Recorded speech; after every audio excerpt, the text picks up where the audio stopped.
दिल्लीमध्ये राष्ट्रवादी काँग्रेसच्या खासदार सुप्रिया सुळे यांच्या मुलीच्या लग्नाच्या रिसेप्शनला अनेक दिग्गजांची उपस्थिती पाहायला मिळाली। पंतप्रधान नरेंद्र मोदी, केंद्रीय गृहमंत्री अमित शहा यांनी देखील या समारंभाला हजेरी लावली आणि नवदाम्पत्याला शुभेच्छा दिल्या। तर सोनिया गांधी, राहुल गांधी, प्रियंका गांधी देखील यावेळेला हजर होते। राजकारणाच्या पलीकडे जाऊन अनेक नेत्यांची एकत्रित उपस्थिती ही अर्थातच विशेष चर्चेचा विषय ठरली। मात्र याच मध्ये एक व्यक्ती सगळ्यांचं लक्ष वेधणारी ठरली, ती म्हणजे निळा शर्ट घातलेली आणि काळ्या रंगाचं जॅकेट घातलेली ही व्यक्ती कोण, असा सवाल हा उपस्थित झाला। अनेक राजकीय क्षेत्रातील, सामाजिक क्षेत्रातील दिग्गज उपस्थित होते। मात्र हा तरुण पंतप्रधान नरेंद्र मोदी यांना काहीतरी सांगत होता।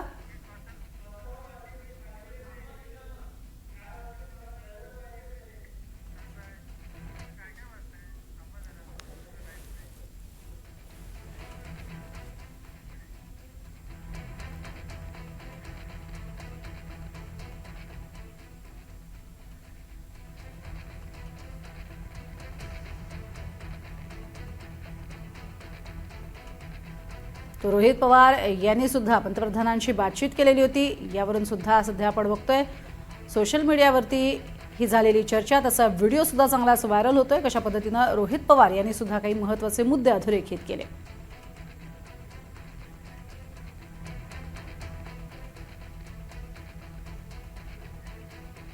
तर खासदार सुप्रिया सुळे यांची लेक तसंच शरद पवार यांची नात रेवती सुळे यांच्या लग्नाचं रिसेप्शन दिल्लीमध्ये पार पडलं। पंतप्रधान नरेंद्र मोदी, अमित शहा तसंच गांधी कुटुंबियांनी या रिसेप्शनला हजेरी लावली। मात्र शरद पवारांच्या बाजूला बसलेल्या नरेंद्र मोदींशी बोलत असलेल्या एका तरुणानं सगळ्यांचं लक्ष वेधून घेतलं। निळ्या रंगाचा शर्ट आणि त्यावरती काळं जॅकेट घातलेला हा तरुण मोदींच्या जवळ उभं राहून त्यांना माहिती देत होता।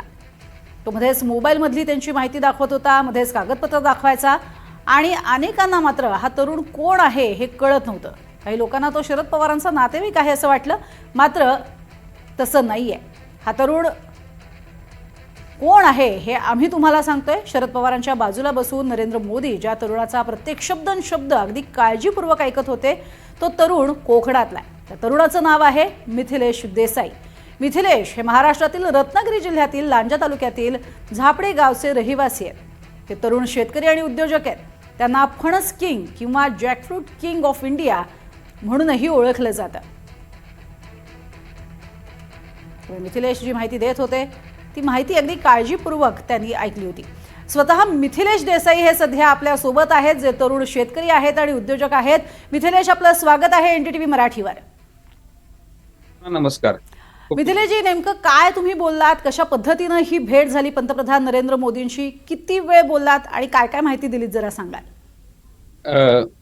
सर्वात माझ्या आयुष्यातला आनंदाचा क्षण होता कालचा, कारण की साधारण 12-13 मिनिटाची आदरणीय पंतप्रधान महोदयांसोबत मला काल वेळ मिळाली। जसे ज्येष्ठ नेते आदरणीय शरद पवार साहेब यांचं शेतीमधील आणि कृषीमधील जे त्यांचं विजन आहे आणि त्यांची जी आवड आहे, त्याच्या दृष्टिकोनातून साहेबांनी मला ही तिथं आमंत्रित केलं होतं ह्या कालच्या रिसेप्शनला। आणि मोदी साहेबांसोबत पूर्ण म्हणजे मी कोकणातला, रत्नागिरीतला, लांजातला, महाराष्ट्राचं नाव मोठं करण्याची मला तिथं त्यांनी संधी मिळाली आणि खूप चांगला वेळ तिथे मिळाला। आणि मोदी साहेबांना ते साधारण 12-13 मिनिटाचं मला प्रेझेंटेशन देता आलं आणि त्याचा मला खूप आनंद आहे। आणि फणसाची इकोसिस्टीम जी भारतामध्ये जी सुरू आहे आणि जे भारतामध्ये त्याचं पोटेन्शियल आहे, साधारण $2 बिलियन जो फणस वायाला जातो, की जेवढं त्याचं पोटेन्शियल आहे ते आपण अंडर युटिलाइज म्हणजे युटिलाइज करत नाहीये, तर त्याचा जास्तीत जास्त पद्धतीने कसं हे लेव्हरेज करता येईल अशा पद्धतीचे मी रिक्वेस्ट देखील केली आदरणीय पंतप्रधान महोदयांना त्याच्या। बरं, त्यावेळेला अतिशय कुतूहलात ते तुमच्याकडे बघतायत, तुम्हालाही काही प्रश्न विचारतायत। काय काय विचारलं पंतप्रधानांनी तुम्हाला? प्रश्न असा पहिला सर्वात मुळात विचारला की तुम्ही कुठले आहात, तर तेव्हा मी त्यांना सांगितलं की साहब मैं रत्नागिरी से हूँ, लांजा तालुका से, और मैं कोंकण में काम करता हूँ। आणि साधारण मग व्हरायटीज किती आहेत, जगभरातल्या 88 व्हरायटीज वगैरे त्याबद्दल मी माहिती दिली। आणि मग त्यांनी मला सांगितलं की हे जॅकफ्रूटचं ओव्हरऑल इकोसिस्टीम किंवा भारतामध्ये त्याचं स्केल अप करण्यासाठी काय करावं लागेल। तर मग मी त्यांना तशी रिक्वेस्ट देखील केली की जशी गेल्या वर्षी साधारण भारतामध्ये मिलेट इयर म्हणून साजरा केला गेला, या वर्षी वुमन्स इयर म्हणून साजरा केला जातोय, तसं अपकमिंग इयर मध्ये किंवा ऑनगोईंग इयर मध्ये जॅकफ्रूट इयर म्हणून साजरा करणं गरजेचं आहे। कारण की का एक अपब्रिंगिंग आणि ब्रँडिंग होईल। जो फणस मूळचा भारतातला असून पण मलेशिया, व्हिएतनाम, इंडोनेशियातले देश हे पूर्ण जगभर एक्सपोर्ट करतात आणि त्याच्या पद्धतीने मी त्याचा इम्पॉर्टन्स त्यांना सांगण्याचा प्रयत्न केला आणि साहेबांनी देखील त्याच्यावरती खूप अप्रिशिएट केलं. आणि पंतप्रधान महोदयांनी त्याच्यावरती प्रोडक्ट्स बद्दल पण नंतर माहिती विचारली. हं. बरं, एक प्रॉडक्ट सुद्धा तुम्ही त्यांच्या हातात दिलेलं होतं, ते नेमकं काय होतं त्याच्याबद्दलही तुम्ही माहिती दिलीत त्यांना. येस. फणसाचं बघायला गेलं तर फणस फक्त आपल्याला फळ म्हणून माहिती आहे, पण जगामध्ये ग्लोबल फूड हंगर इंडेक्स मध्ये म्हणजे फणसाला अन्न म्हणून जास्ती प्रमाणावर पाहिलं जातं. मी त्यांना फणसाची जी कच्च्या गऱ्यांची जी पावडर जी आहे, जी आता डायबिटीस साठी पुरवण झालेली आहे ऑल ओव्हर दी वर्ल्ड, त्याचं सॅम्पल दिलं. परत जी आठूळ आहे, आतली सीड जी फेकून देतो वायाला जाते, ती उत्कृष्ट सोर्स ऑफ प्रोटीन आहे, ते देखील मी सॅम्पल दिलं. परत पिक्या गऱ्यांच्या चिप्स मी त्यांना सॅम्पल म्हणून दिले. परत जी दुसरी जी बॅग जी आहे, ती बॅग तुम्हाला वाटेल ती बॅग ही फणसाच्या सालीपासून बनलेली आहे आणि हे बरं. One of the innovative product आहे पूर्ण भारतात पहिल्यांदा असं घडलेलं. आणि त्याच्यावरती मोबाईल मी का काढला होता तेव्हा, कारण की त्याच्यावरती जे ट्रेस आहे म्हणजे त्याला ट्रेसेबिलिटी केलेली आहे. मी जेव्हा तो फोन टॅप केला त्याच्यावरती पूर्ण ट्रेसेबिलिटी. माझेच मित्र गौरव सोमवंशी त्यांची इमरटेक इनोव्हेशनची कंपनी आहे, त्याच्याही ट्रेसेबिलिटी केली होती. म्हणजे पूर्ण मोदी साहेबांचं नाव, a gift from a farmer to a prime minister, अशा पद्धतीचा ट्रेस पूर्ण ते फणसामध्ये किती प्रकारचे खत फवारणी आहे, ऑर्गॅनिक आहे, त्याचा काय पद्धतीचा वापर आहे आणि अशी पूर्ण ट्रेसेबिलिटी. म्हणजे साहेबांना ते खूप इनोव्हेटिव्ह वाटलं. त्या बॅग मध्ये एक NFC चिप होती, ती टॅप केल्याने पूर्ण ट्रेसेबिलिटी पण त्याची समजली त्याच्यामध्ये. अरे वा. बरं, सगळ्यात महत्त्वाची बाब म्हणजे तुम्ही जो उल्लेख केलात की जवळपास 90च्या आसपास फणसाच्या जाती आहेत. तुमच्या वडिलांनी सुद्धा फणसावरती प्रचंड काम केलेलं आहे. आधी ते फणस किंग म्हणून ओळखले जात होते, आता तुमचं नाव खरं तर समोर येतंय. कशा पद्धतीनं या प्रजाती तुम्ही केरळमधनं आणल्यात, कशा पद्धतीनं त्या वाढवल्यात आणि आता जे तुम्ही इकोसिस्टीम म्हणताय की पूर्णपणे वाढवण्याचं काम फणसाच्या माध्यमातून होतंय, त्याबद्दलही सांगाल. अगदी बरोबर तुम्ही म्हणाला. त्याची माझी सुरुवात ही माझ्या वडिलांनीच केलेली आहे. अगदी 1972 पासून ते त्याच्यामध्ये काम करत आहेत. म्हणजे कोकण म्हटलं की किंवा रत्नागिरी म्हटलं की हापूस आंबा, काजू आपल्या समोर येतो. पण फणस असं जे क्रॉप आहे, जे शेकडो वर्षापासून आहे आणि पूर्ण दुर्लक्षित होतं, तर त्यांनी त्याची सुरुवात केलेली आहे. माझा मूळ गाव हातकंबा आहे. तिथं माझ्या वडिलांनी अगदी फणस विकण्यापासूनचा त्यांनी छोटा अगदी 25 पैसे 50 पैशाला खूप वर्षापूर्वीपासून व्यवसाय केला. तिथनं सुरू झालेली जर्नी ही आज इथपर्यंत आलेली आहे. मी स्वतः ऍग्रिकल्चर इंजिनियर आहे राहुरी कृषी विद्यापीठातला.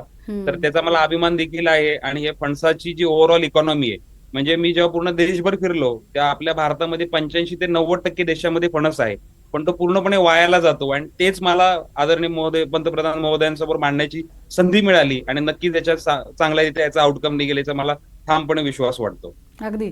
कल्पवृक्ष हा उल्लेख केला तुम्ही की फणसाला कल्पवृक्ष असंच म्हटलं जावं, पण दुसरीकडे त्याच फणसाचे वेगवेगळे फायदे तुम्ही सांगितलेत. आता सध्या वेगन मीटची जी संकल्पना समोर आलेली आहे, तो उल्लेख तुम्ही करत आहात. फणसाचं कोणतेही म्हणजे अगदी मुळापासून ते पानापर्यंत कोणतीही गोष्ट वाया जाऊ शकत नाही, ती सगळी कामात कशी येते याबद्दल थोडी माहिती द्याल, म्हणजे कळू शकेल खरंच फणसाला कल्पवृक्ष तुम्ही का म्हणता. नक्कीच. कारण की हे बोलण्यापुरती नसून हे आम्हाला अनुभवातून आलेली गोष्ट आहे. तुम्ही जर बघाल की जेव्हा लहान मुलं जन्माला येतात तेव्हा कोकणामध्ये किंवा पूर्ण ग्रामीण भागामध्ये फणसाच्या आठळीची पावडर त्यांना खाऊ घातली जाते, म्हणजे इन्फंटसाठी, डेव्हलपमेंटसाठी. जेव्हा महिला प्रेग्नंट असतात तेव्हा त्यांना गटचे इश्यू खूप होतात, मग तेव्हा ही फणसाची गऱ्यांची पावडर खाल्ली जाते. नॉर्थ इंडियामध्ये कटहल की सब्जी, कटहल का आचार हे फार फेमस आहे. पण हे सगळं डोमेस्टिक प्रोडक्ट राहिले. तुम्ही जर बघाल तर कल्पवृक्ष का म्हणतो, कारण की 2 ते 3 वर्षापूर्वी आम्ही फणसाची हिरवी पानं देखील जर्मनीला एक्सपोर्ट केली आहेत, 1 टन आणि 5 टन. म्हणजे फणसाची साल, फणसाची आटूळ कच्चा असताना तुम्ही जसा उल्लेख केला विगन मीट आहे. परत हारच्या सालीचा वापर कॅटल फीड आणि प्रीमियम प्रॉडक्ट म्हणजे हे विगन लेदर, म्हणजे ह्याचा एकूण एक भाग आणि पानं देखील ह्याचा वापर होतो. आम्ही एक पायलट प्रोजेक्ट टाटा मोटर्स सोबत पण देखील पुण्यामध्ये ट्राय करत आहोत, ज्याचा लॅटेक्स म्हणजे आपण चिक म्हणतो फणसाचा, हा एवढा चांगला स्ट्रेंथ आहे त्याची, तर ज्या ग्लास आपण चिकटवतो गाड्यांना त्याला ते ऍडिसिव्ह म्हणून पण वापरता येतं का, तर अशा प्रकारचा सस्टेनेबिलिटीचा अँगल पूर्ण त्याच्यामध्ये आहे. आणि म्हणूनच फणसाची झाडं पूर्वी सागवान नंतर प्रेफरेबल लागवड फणस असल्यामुळे ती नष्ट झाली, पण इथून पुढे हा फणसाचा काळ राहील आणि या फणसाला चांगले दिवस येतील. आणि आपल्या देशामध्ये जो 85-90% मध्ये फणस आहे हा पूर्ण जगभर जाईल आणि याच्या मला त्याच्यावरती ठाम विश्वास वाटतो. आणि म्हणूनच हे सगळ्या प्रकारचे प्रोडक्ट्स फणसापासून काय काय बनवता येतील हे मी आदरणीय पंतप्रधान महोदयांना काल प्रेझेंट केले. अगदी. सगळ्यात महत्त्वाची ही भेट होत असताना ही भेट कशा पद्धतीनं तुम्ही नियोजित केली होती, आधी कोणाशी याबद्दल बोलणं झालं होतं, कारण अशा पद्धतीनं पंतप्रधानांना भेटणं आणि तुम्ही म्हणताय जवळपास 10-12 मिनिटं तुम्ही त्यांच्याशी या संदर्भात बोलत होतात, त्याबद्दल थोडं सांगाल की कसं नियोजन केलं होतं. ह्याचं पूर्ण श्रेय आदरणीय शरद पवार साहेबांना जातं, त्यांच्या शेतीबद्दलच्या आवडीबद्दल जातं. कारण की साहेबांनी माझी गेली 6-7 वर्षापासूनची जी पूर्ण जर्नी आहे, म्हणजे फणसासारख्या दुर्लक्षित पिकाला एका मेनस्ट्रीम क्रॉपमध्ये आणण्याचा आम्ही प्रयत्न केला. मी एक शेतकरी उत्पादक कंपनी पण चालवतो कोकणामधली, तर सर्व शेतकऱ्यांचा त्याच्यामध्ये फार मोठा मोलाचा वाटा आहे. आणि नंतर मग साहेबांनी मला गेल्या 4-5 आठवड्यापासून मी त्यांना रेग्युलर भेटत होतो. फणसाबद्दलच चर्चा आमची व्हायची की नवीन इनोव्हेशन काय, लाल कलरची व्हरायटी, भगव्या कलरची व्हरायटी. आणि मग गेल्या आठवड्यामध्ये मला साहेबांनी सांगितलं की मिथिलेश, तुम्हाला दिल्लीला यायचं आहे. मी आदरणीय पंतप्रधान महोदय आहेत आणि तुम्हाला त्यांच्यासमोर प्रेझेंटेशन करायचं. मी देखील अवाक झालो, पण आदरणीय साहेबांनी मला जी संधी दिली त्याचं मी नक्कीच सोनं करेल, आणि साहेबांनी संधी दिली त्याबद्दल मी साहेबांचे आणि पूर्ण पवार कुटुंबांचे आभार मानतो. अगदी कदाचित येत्या काळात मन की बातमध्ये तुमचा उल्लेख हा पंतप्रधानांकडनंही केला जाईल. मात्र येत्या काळामध्ये जसा तो उल्लेख झाला की आम्हाला फक्त पिवळा फणस किंवा ऑफ व्हाईट कलरचा फणस माहिती आहे, भगवा, नारिंगी हे जे रंग आहेत आणि त्या प्रजाती आहेत, त्याचा येत्या काळातला फायदा हे कशा पद्धतीनं तुम्ही वाढवणार किंवा लोकांपर्यंत पोहोचवण्याचा तुमचा मानस आहे? ऑलरेडी गेले 12-13 वर्षापासून काम करत असल्यामुळे मी शेतकरी उत्पादक कंपनी चालवतो, ज्याच्या माध्यमातून फणस जो वायाला जात होता हा बायबॅक करणं किंवा त्या फणसाचा चांगल्या प्रकारे वापर करणं किंवा प्रोसेसिंग करणं. माझं एवढे वर्ष छोटं प्रोसेसिंग युनिट होतं, ते देखील आता मी थोडं बऱ्यापैकी स्केल अप केलेलं आहे. आणि आता प्रायव्हेट लिमिटेड कंपनी देखील फॉर्म केली आहे, त्याच्यामध्ये आम्ही प्रायव्हेट इन्व्हेस्टमेंट देखील रेज करतोय, जेणेकरून हे जे फणसाचे बाय प्रोडक्ट्स आहेत हे फक्त महाराष्ट्रापुरती, कोकणापुरती मर्यादित न राहता पूर्ण देशभर आणि जगभर जातील. ह्याच्या माध्यमातून जो diabetes, India is getting a diabetic capital, तर मग डायबिटीससाठी याचा वापर होतो, प्रोटीनसाठी वापर होतो, शाकाहारी मटन, विगन मीटसाठी वापर होईल. हे सगळे बाय प्रोडक्ट्स करण्याचा मानस आहे. पहिला आम्ही सुरुवात ही महाराष्ट्रापासून, आपल्या कोकण भागापासून, वेस्ट झोन पासून करत आहोत, आणि नंतर हळूहळू मग नॉर्थ इंडिया, साऊथ इंडिया आणि नॉर्थ ईस्टर्न कंट्रीज म्हणजे ईस्ट झोन या भागामध्ये काम करायचं आमचा पुढच्या 1-5 वर्षातला आमचा टार्गेट प्लॅन ठरलेला आहे. अगदी सगळ्यात महत्त्वाचं म्हणजे ही जी तुमची भेट झाली, या भेटीदरम्यान इतके सगळे VVIP लोक होते आणि अशा सगळ्या लोकांमध्ये तुमची ही भेट ही खरंच विशेष मानली जाते आणि सगळ्यांसाठी ती लक्षवेधी ठरते. संपूर्ण भारतभरामध्ये याची चर्चा होती खरं तर की हा कोण तरुण आहे आणि काय माहिती देतोय. खरोखरीच हा खऱ्या अर्थानं कुतूहलाचा विषय होता. स्वतः शरद पवार हे सुद्धा अगदी कुतूहलाने या सगळ्या गोष्टी बघतायत, त्यांना माहितीही होती अर्थात याबद्दलची. त्याबद्दल थोडं सांगाल? नक्कीच, कारण की हा माझ्या आयुष्यातला आनंदाचा क्षण आहे. कारण की भारतातील सर्वोच्च पदावरचे जे नेते आहेत किंवा सर्वोच्च पदावरचे जे हे आहेत, आदरणीय पंतप्रधान महोदय साहेब आहेत, त्यांना मला हे प्रेझेंट करायला मिळाले. ही संधी मला आदरणीय पवार साहेबांनी दिली, आणि मला माझ्या गावाचा, मला माझ्या तालुक्याचा, गावाचा आणि आपल्या महाराष्ट्राचा एक अभिमान, शेतीचा अभिमान आदरणीय पंतप्रधान महोदयांसमोर मांडण्याची संधी मिळाली. याचा मला मनापासून हे आहे. म्हणजे मी तुम्हाला सांगू इच्छितो की काल खुद्द म्हणजे तिथं साहेबांची सिक्युरिटी आणि खूप हे असल्यामुळे पवार साहेबांनी आणि मोदी साहेबांनी तिथनं ह्याच्यातनं बोलवून घेतलं. म्हणजे एवढ्या पद्धतीचं जे शेतीसाठी जे सुरू आहे आणि फणसासारख्या दुर्लक्षित पिकाला एक चांगला मेनस्ट्रीम क्रॉप मध्ये आणण्यासाठी ही माझ्यासाठी आणि पूर्ण आमच्या शेतकरी उत्पादक कंपनी असेल, माझ्यासोबतचे सर्व लोक जे काम करणारे असतील, माझे वडील असतील, ज्यांनी हे स्वप्न बघितलं होतं की फणस हे भविष्यामध्ये एक मेनस्ट्रीम क्रॉप होईल, हे सर्व स्वप्न साकार करण्यासाठी एक चांगली संधी मला काल मिळाली. अगदी एक आणखीन महत्त्वाचा मुद्दा की आता पंतप्रधानांनी काही त्यांच्या संकल्पना सांगितल्या का की कशा पद्धतीनं हे वाढवण्यासाठी प्रयत्न केले जातील, याबद्दल ते नेमकं काय म्हणाले? त्यांनी नक्कीच मला काल त्यांनी जे प्रश्न विचारले की त्यांनी मला हाच पहिला प्रश्न विचारला की ये जॅकफ्रूट का इकोसिस्टम स्केल अप करने के लिए क्या करना पडेगा. तर मी तेव्हा त्यांना तेच सांगितलं, एकतर फणसाचं मार्केटिंग, ब्रँडिंग, म्हणजे तुम्ही बघाल की भारतामधून फणस श्रीलंका, बांगलादेश, व्हिएतनाम, मलेशिया, इंडोनेशियामध्ये गेला, आणि जगामध्ये प्रोसेसिंग मध्ये हे छोटे व्हिएतनाम, मलेशिया आणि इंडोनेशिया सारखे देश फार पुढे गेले. तर भारतामध्ये जॅकफ्रूट प्रोसेसिंगवर जास्तीत जास्त भर होणं गरजेचं आहे, कारण की फणस हा पेरिशेबल क्रॉप आहे. तर त्याला स्टोरेज, प्रोसेसिंग हे चांगल्या पद्धतीने जर घडलं तर चांगल्यारीत्या करता येईल. आणि आदरणीय पंतप्रधान महोदय साहेबांनी ते उत्तमपणे, म्हणजे त्यांनी पूर्णपणे ऐकून घेतलं, आणि जे मी कागद प्रेझेंट केले, जे सगळे डॉक्युमेंट केले होते, त्यांनी मला ते कागद त्यांच्यासोबत देण्यास सांगितले, आणि ते त्यांची टीम स्टडी करेल असं देखील त्यांनी मला सांगितलं.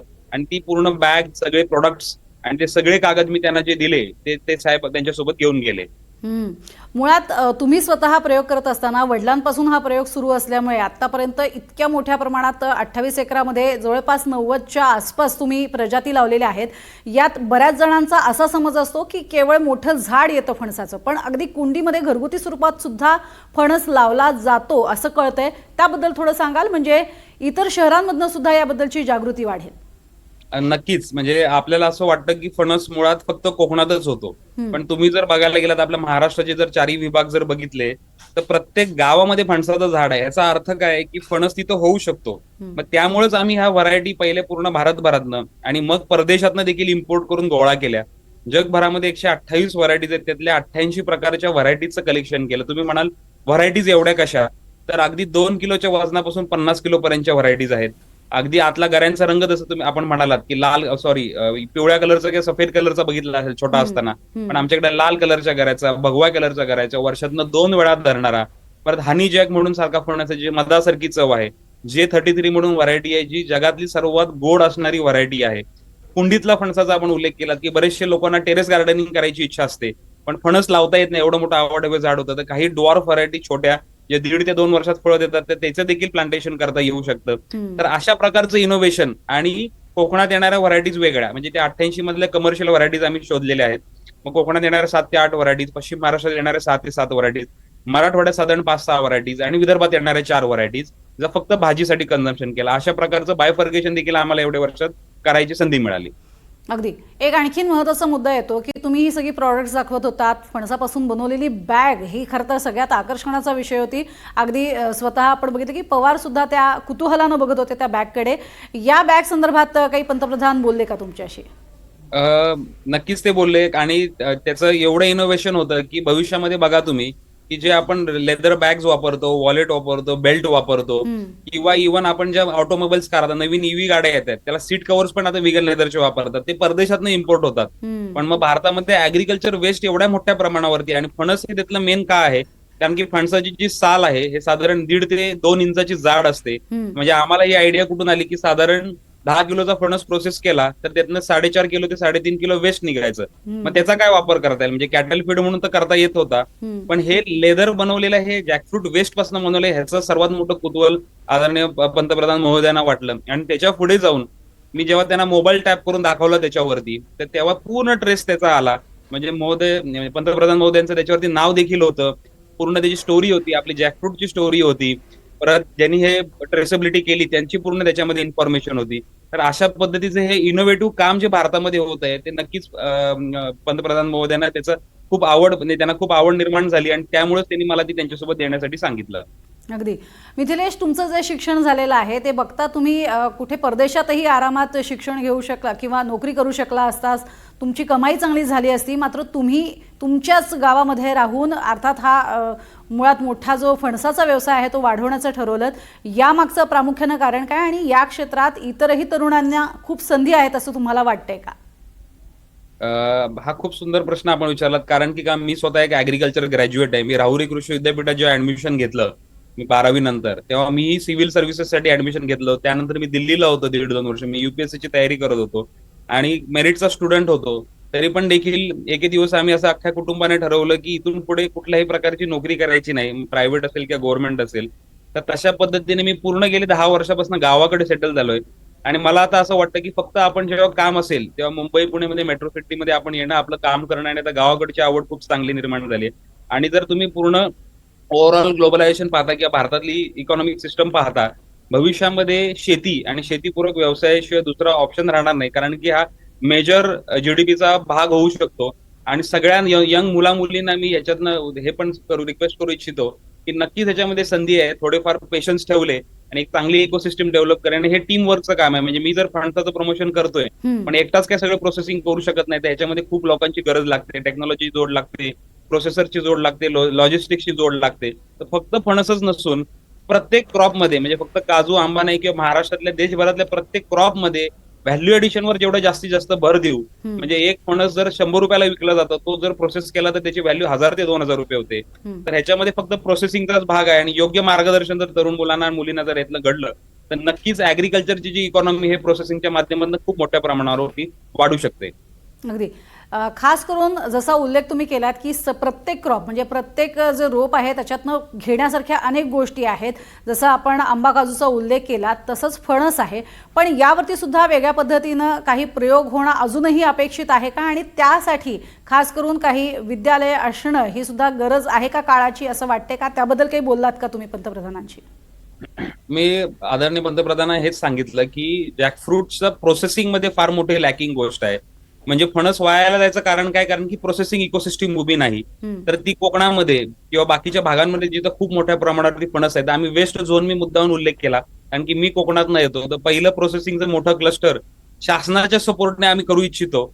मग ते आयदर इन्व्हेस्टमेंट नसेल किंवा ग्रँड सपोर्ट नसेल, कुठलंही हे नसेल, आणि ते अशा स्केलचं राहील की पूर्ण भारतासाठी ते आदर्श मॉडेल तयार होईल. आणि तेच नंतर मग कॉपी पेस्ट पद्धतीने साऊथ इंडियामध्ये, मिडल इंडियामध्ये, नॉर्थ इंडियामध्ये अशा प्रकारचे वेगवेगळ्या झोन्समध्ये असे प्रोसेसिंग उभे राहिले, तर त्याच्या पद्धतीने फणस जो वायाला जातो त्या ऍटलिस्ट $2 बिलियन जी इकॉनॉमी वेस्ट होते आपली दरवर्षी, ती चांगल्या पद्धतीने युटिलाइज करता येऊ शकते.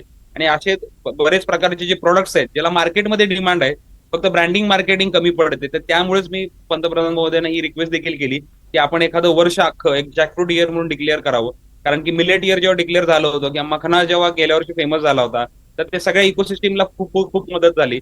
तर शासन दरबारी ह्याचा जर चांगला सपोर्ट मिळाला तर हे खूप चांगलं, आणि जे आम्ही जे स्वप्न पाहतोय ते नक्कीच पूर्ण होऊ शकेल. अगदी. मिथिलेश, आणखीन एक महत्त्वाचा मुद्दा, जसं तुम्हाला वडिलांमुळे समजलं की खरंच फणसाचा काय उपयोग आहे, किती फायदे आहेत, आता तुमच्यामुळे आम्हाला हे कळते, तशाच पद्धतीनं विद्यार्थ्यांपर्यंत सुद्धा ही बाब जाणं तितकंच गरजेचं आहे का? ती जर विद्यार्थ्यांपर्यंत गेली, शाळांमधनं पोहोचली, तर त्याचा वेगळ्या पद्धतीनं फायदा होईल आणि मुलांचं कल सुद्धा पुन्हा एकदा शेतीकडे वळू शकतो असं वाटतंय का? याबद्दल काही चर्चा झाली का तुमची?